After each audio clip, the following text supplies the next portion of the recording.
కొత్తపేటలోని మల్లయ్య లింగం భవన్లో జరిగిన విలేకరుల సమావేశంలో జంగాల అజయ్ కుమార్ మాట్లాడుతూ రాష్ట్రంలో ఉన్నటువంటి అన్ని తాలూకా కార్యాలయాల వద్ద పట్టణాల్లో 2 సెంట్లు, గ్రామాల్లో 3 సెంట్లు ఇళ్లు లేని నిరుపేదలందరికీ ఇళ్ల స్థలాలు ఇచ్చి వారికి ఇంటి నిర్మాణానికి 5 లక్షల రూపాయల ఆర్థిక సాయం చేయాలని సిపిఐ ఆధ్వర్యంలో ఇప్పటికే ఒక దశ పోరాటాన్ని కొనసాగించామని, మలిదశ పోరాటంగా ఈ నెల 10వ తేదీన అన్ని తాలూకా కార్యాలయాల వద్ద ఆయా లబ్ధిదారులను సమీకరించి ఆర్జీలు ఇప్పించే కార్యక్రమాన్ని చేపట్టడం జరిగిందని, రాష్ట్ర ప్రభుత్వం అధికారంలోకి వచ్చిన 7 నెలలు దాటుతున్నప్పటికీ కూడా సూపర్ 6 పథకాలు అమలు గురించి వాటి చిరునామా ఎక్కడుందో కూడా ప్రజలకు అర్థమైనటువంటి స్థితిలో లేదని అన్నారు. నిర్మాణం కాని పరిస్థితిలో కొంతమంది దగ్గర కాగితాల వరకే ఉన్న రిజిస్ట్రేషన్ ఫారాలు, ఆ పరిస్థితిని అంతా కూడా గమనించిన సిపిఐ ఆ కేంద్రాలన్నీ కూడా చూడటం జరిగింది.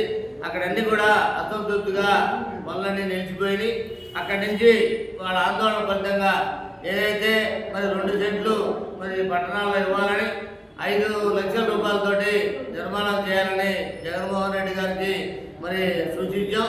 ప్రజలంతా కూడా మరి దాన్ని మరి అప్లికేషన్ పెట్టించినప్పటికీ వారి ఆలోచన మారడం పట్టింది. చెరువుల్లో గుంటల్లో వేయడం వల్ల ఆ పునాదులకే 1,60,000 అవడం వల్ల అన్నీ కూడా నిర్మాణాలు ఆగిపోయినాయి. ఫలితంగా మరి మధ్యలో ఎలక్షన్ రావడం, ఎలక్షన్లో మరి కూటమి ప్రభుత్వం తరఫున వాళ్ళు మరి ఏదైతే నగరాల్లో మరి 2 సెంట్లు ఇస్తామని, పల్లెల్లో 3 సెంట్లు ఇస్తామని, నిర్మాణానికి 4 లక్షల రూపాయలు ఇస్తామని చెప్పారు. మరి 7 నెలలు అయిపోయింది. ఇప్పటికి కూడా ఆలోచన రాని పరిస్థితిలో సిపిఐగా మీ ఇచ్చిన మాటను నిలబెట్టుకోవాలని, మరి 2 సెంట్లు మరి నగరంలో ఇవ్వాలని, పల్లెల్లో 3 సెంట్లు ఇచ్చి మరి భారత ఇలా రేట్లు పెరిగిన దాంట్లో భాగంగా మీరు 4 లక్షల రూపాయలు చెప్పారు. కానీ ఇసుక, కంకర, మరి గ్రావెల్ అన్నీ కూడా రేట్లు పెరిగిన పరిస్థితిలో మరి 5 లక్షలు ఇవ్వాలని కోరుతూ ఈ నగరంలో మరి అన్ని సచివాలయాలు కూడా మరి నిరసన కార్యక్రమాలు చేపట్టాం. సచివాలయాల్లో అప్లికేషన్ కూడా ఇచ్చాం.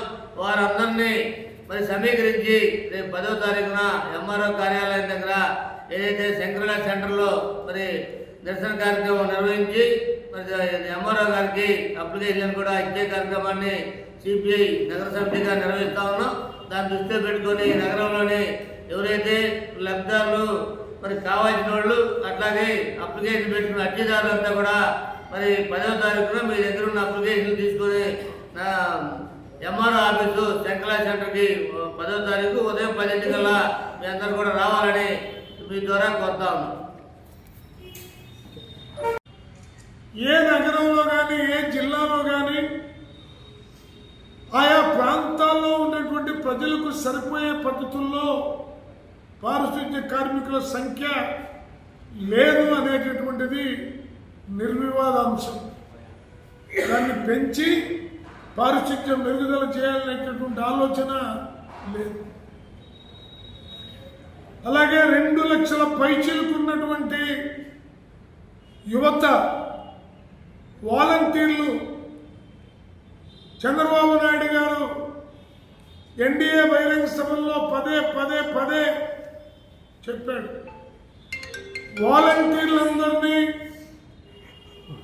10,000 రూపాయలు ఇచ్చి ఉద్యోగాలను కూడా పర్మనెంట్ చేస్తానని చాలా బాగా చెప్పాడు. కానీ ఇవాళ వాలంటీర్ల జీవితాలు అగమ్యగోచరంగా మారిపోయి డిగ్రీలు, పీజీలు చేసినటువంటి వాళ్ళు కనీస అవసరాలకైనా ఉపయోగపడతాయని చేసేటటువంటి దాన్ని పూర్తి స్థాయిలో తొంగలో తొక్కారు. అలాగే చంద్రబాబు నాయుడు గారు ఎంత అన్యాయం అంటే, తాను అధికారంలోకి వస్తే కరెంటు ఛార్జీల్ని పెంచను అని చెప్పడం మాత్రమే కాకుండా ఉన్నటువంటి ఛార్జీల్ని తగ్గిస్తాను, నమ్మండి తమ్ముళ్ళు అని ప్రతి బహిరంగ సభలో చెప్పారు. కానీ ఇప్పుడు కరెంటు ఛార్జీలు గతంలో స్విచ్ మీద చేస్తే జగన్మోహన్ రెడ్డి టైంలో షాక్ కొట్టింది, చంద్రబాబు టైంలో బిల్లు పట్టుకుంటేనే షాక్ కొడతాం. ఈ దశలో ప్రజలు ఆలోచించాల్సిన అవసరం ఉంది. మరొక ముఖ్యమైన అంశం, ఈ దేశానికి ప్రపంచ మేధావిగా వేణోళ్ళ కొనియాడబడుతున్నటువంటి డాక్టర్ బిఆర్ అంబేద్కర్ గారిని అమిత్ షా సాక్షాత్తు పార్లమెంటు సాక్షిగా దూషణ భూషణకు దిగితే, వ్యంగ్యాస్త్రాలతోటి మాట్లాడితే దానిపైన ఈ రాష్ట్రంలో ఉన్నటువంటి చంద్రబాబు కానీ, పవన్ బాబు కానీ, జగన్మోహన్ రెడ్డి కానీ కనీసం ఖండించకపోవటం అంటే మీరు మోడీకి బానిసలా కాదా? ఇది మిమ్మల్ని మీరు ఆలోచించుకోవాల్సిన అవసరం ఉందని చెప్పి సందర్భంగా తెలియజేస్తూ ఉన్నా. దేశవ్యాప్తంగా పెద్ద ఎత్తున ఆందోళనలు జరుగుతూ ఉంటే ఏమాత్రం కూడా మాట్లాడు. నరేంద్ర మోడీ తానా అంటే వీళ్ళు తందానా అంటా ఉన్నారు. ఈ దశలో అన్ని వర్గాల ప్రజలు పోరాటానికి సిద్ధం కావాలని సిపిఐగా పిలుపునిస్తూ ఉన్నాం.